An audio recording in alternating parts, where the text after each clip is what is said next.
Саламатсыздар ма? Бүгінгі өтетін тақырыбымыз парсек, яғни параллакс бұрыштық секундта дегенге келіп тоқтаймыз. Олай болатын болса, бастайық. Парсек деп отырғанымыз ол параллакс бұрыштық секундта дегенді білдіреді. Соның әрбір сөзіне тоқталып кетейік. Параллакс және секунд дегенге. Параллакс деп отқанымыз не? Параллакс деп отқанымыз адамның бақылау орнының ауысқанына байланысты бақыланып отырған бөлшектің немесе бақыланып отырған объектінің орын ауыстыруы болып табылады екен. Мысал айтатын болсақ, көз алдымызға қалапты осылай қойып, бір көзді қысып және екінші көзді қысып, қайта-қайта кезектесіп қарайтын болсақ, онда мына бір қаламның орны былайынан ауысып жатқан сияқты болып көрінеді. Ал шын мәнінде қаламның орны ауысып жатқан жоқ та, бақылаушының орны ауысып жатыр екен. Міне осыны параллакс деп атайды екен. Енді параллаксты тағы да қалай ескере аламыз? Параллакс ол бізге жақын тұрған объектілердің қозғалысы параллакс бойынша өте жақсы бақыланады екен, өте жақсы байқалады екен. Ал алыс орналасқан сайын сол денелердің параллаксы баяу байқала бастайды екен. Мысал айтатын болсақ, егер де сіз жолда көлікпен келе жатсаңыз, жолдың бойында тұрған столбылар немесе талдар деп айтсақ болады, осылардың сізге қатысты, яғни сіз осының орнында отырып, бірақ қозғалмай отырсыз, сіздің қозғалысыңызға байланысты столбылардың орнын ауыстыруы тым қатты байқалатын болады. Ал оның артында тұрған тау болсын дейік, онда тау болса, таудың орнын ауыстыруы машинада отырған адам үшін өте баяу байқалады екен. Ал екінші біздегі пар деген параллакс екеніне тоқтадық. Енді сек деген сөз ол секунд дегенді білдіреді екен. Яғни бұрыштық секундты білдіреді екен. Ол біздің қолымыздағы сағаттық секунд емес, бұрыштық секунд. Яғни біздегі бір бұрышымыз ол бұрыштық минутты береді, 60 бұрыштық минутты береді. Ал бір бұрыштық минутымыз ол 60 бұрыштық секундты береді екен. Міне осылай, осы аспаннан бақыланған бөлшек бір бұрыштық секундқа бұрылған уақытта, немесе бір бұрыштық секундқа ығысқан уақытта, ол бізден қандай қашықтықта тұр. Енді біз қазір соны табуға тырысайық. Енді дерлік біз аспанда бір объектіні бақылайық, және ол бір параллакс секундқа жылына өзгеріп отырсын. Яғни біз аспанда, мынау аспан болсын біздің бақылап отырған, мына жерде тұрған объект былай бір секундқа және былай бір секундқа, бұрыштық секундқа ығысып отырсын дейік. Және осыны біз қалай бақылаймыз? Соны сызып көрейік.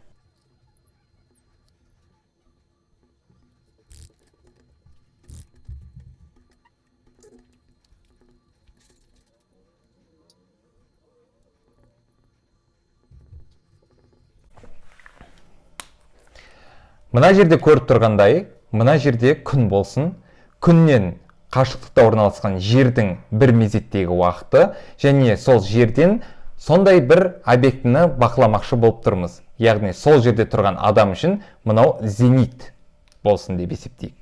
Ал 6 ай өткеннен кейін жер мына бір жерде тұрған сәті, және оның зениті қайтадан дәл осыны көрсетеді екен. Алайда егер де жер былай қозғалып жатыр деп есептейтін болсақ,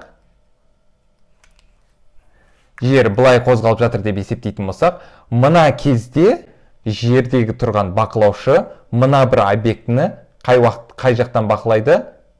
Яғни батыс жақтан бақылайды екен. Ал мына бір кезде болса, бақылаушы мына бір сол объектіні енді болса шығыс жақтан бақылайды екен. Тура мен мына жерде айтып жатқандай, мына жерде батыс жақ және шығыс жақта бақылап тұр екен. Яғни мына бір объектіні бір параллакстық секундқа, яғни бір бұрыштық секундқа ығысып тұрғанын, және 6 ай өткеннен кейін тағы да бір бұрыштық секундқа ығысып тұрғанын бақылап тұр екен деп есептейік. Енді Ол ығысқан бұрышты міне 1 бұрыштық секунд деп көрсетіп қойдық. Ал мына жердегі бұрышты ол 90 азайтылған 1 бұрыштық секунд болып табылды. Енді біз бағана қаламды айтып кеткендей, қаламды былай қарап тұрып, мына көзді қысып және екінші көзді қысып бақылаған уақытта біз қаламның көзге дейінгі қашықтығын емес, қаламның біздің басымызға дейінгі қашықтықты есептеп алады екенбіз. Оған дейін қашықтықты білу үшін, ол бізден қаншалықты алыстықта тұр дегенді табу үшін. Дәл солай біз мына бір жерде және мына бір жерде бақылап тұрғанымен, біз күннен бастап сол денеге дейінгі қашықтықты анықтау керек болады екенбіз. Міне мен оны X деп белгілеп қойдым. Күннен жерге дейінгі қашықтықты біз білеміз, ол бір астрономиялық бірлік болып табылады. Үш бұрышқа арналған теоремаларды қолдана отыра, оп-оңай мына бір X-ті тауып алады екенбіз. Біз мына X-ті табу үшін, яғни мына бір катеттің ұзындығын табу үшін, осы катетке қарсы жатқан бұрыштың тангенсіне мына катеттің ұзындығын көбейту керек болып табылады. Енді дәл осы жердегіні ары қарай шығарып көрейік. Біздегі 90 деп отырғанымыз бұрыш болғандықтан, секундтық бұрышты да біз бұрышқа айналдырып аламыз. Ол үшін 1-ді 3600-ге бөледі екенбіз. Және бір астрономиялық бірлікке көбейтеміз. Ол яғни 1-ге көбейттің не, көбейтпедің не, мына жерде қатты айырмашылығын бермейді екен. Енді біз калькуляторға салатын болсақ, дәл осыны 90 азайтылған 1 бөлінген 3600-ді алатын болсақ, онда бізде X-іміз тең болып шығады.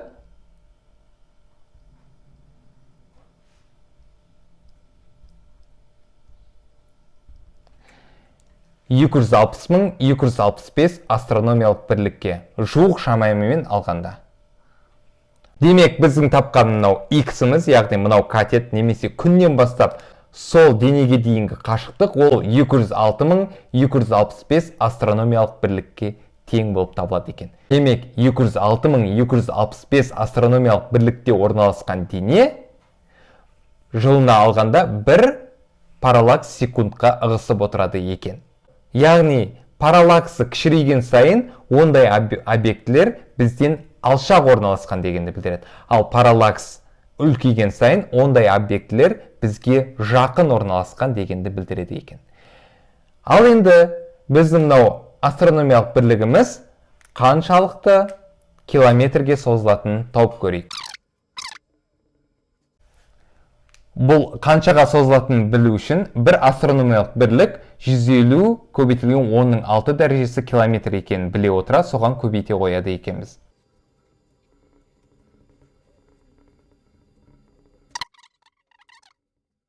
Яғни біздегі бір парсегіміз мынандай километрге тең болады екен. Енді бізде тағы астрономияда жарық жыл деген ұғым бар, соны қарастырып кетейік.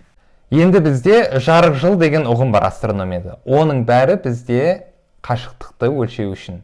Километрдің өзі көріп тұрсыздар, қандай үлкен өлшемді қажет етеді екен. Сондықтан біз километрді қолданбаймыз, метрді тем более. Көріп тұрғандай, біз парсекті қолданамыз және жарық жылын қолданамыз. Егерде сіз астрономиялық видеоларды немесе астрономиялық кітаптарды оқыған болсаңыз, оның ішіндегі ара қашықтықтарды не парсекпен беріп отырады, не жарық жылмен береді. Кейде астрономиялық бірлікпен беріп отырады екен. Астрономиялық бірлікпен беретін қашықтықтар ол күн жүйесіне байланысты объектілер үшін қолданысқа ие болып табылады. Ал парсекпен немесе жарық жылмен беретін объектілер ол өте алыс тұрған объектілер үшін қолданылады екен. Жарық жылы деп отқанымыз не? Ол жарықтың бір жылда жүріп өтетін жолы болып табылады екен. Демек, жарықтың жылдамдығы, яғни С тең болады 3 көбейтілген 10-5 дәрежесі километр секунд болатын болса, осының бір жылдағы жүріп өтетін жолын есептеп қарайық. Енді біз бір жылдағы секундты таптық және жарықтың жылдамдығы бар. Енді біз білетін қарапайым формуламен мінекей жарықтың бір жылдағы жүріп өтетін жолын таптық. Енді осыны астрономиялық бірлікте қанша болатын табайық. Ол үшін біз 150 миллион километрге бөледі екенбіз. Яғни бұл кезде демек жарықтың бір жылда жүріп өтетін ұзындығы ол 63115 астрономиялық бірлік болып табылады екен. Енді бір парсекте қанша жарық жылы бар екен, соны қарап көрейік. Бір парсекте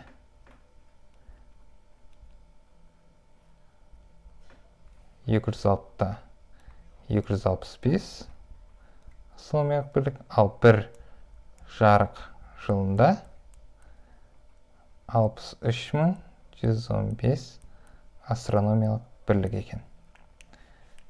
Осыдан келіп шығады, бір жарық жылында, бір парсекте тең болады 206-та 265 астрономиялық бірлік көбейтілген бір жарық жыл бөлеміз 63115 астрономиялық бірлікке. Астрономиялық бірлік кетеді.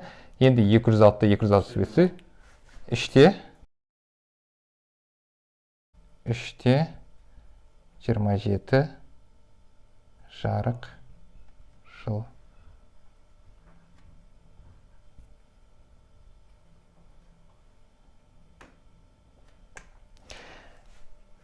Енді мына жерде сіздер көріп тұрғандай, бір парсекте 3,27 жарық жылы бар екен. Яғни, бізден бір параллакс секундта тұрған объектіден келетін сәуле 3,27 жылда бізге келіп жетеді екен.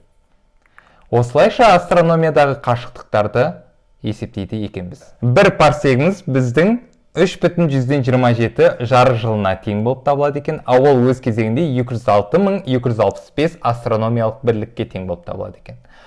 Ал бір жарық жылымыз өз кезегінде 63.115 астрономиялық бірлікке тең болатын болса, ал бір астрономиялық бірліктің өзі 150 көбейтілген 10-6 дәрежесі километрге тең. Ал бір астрономиялық бірлік деп отырғанымыз ол жер мен күннің арасындағы қашықтық болып табылады екен. Назарларыңызға рахмет, сау болыңыздар.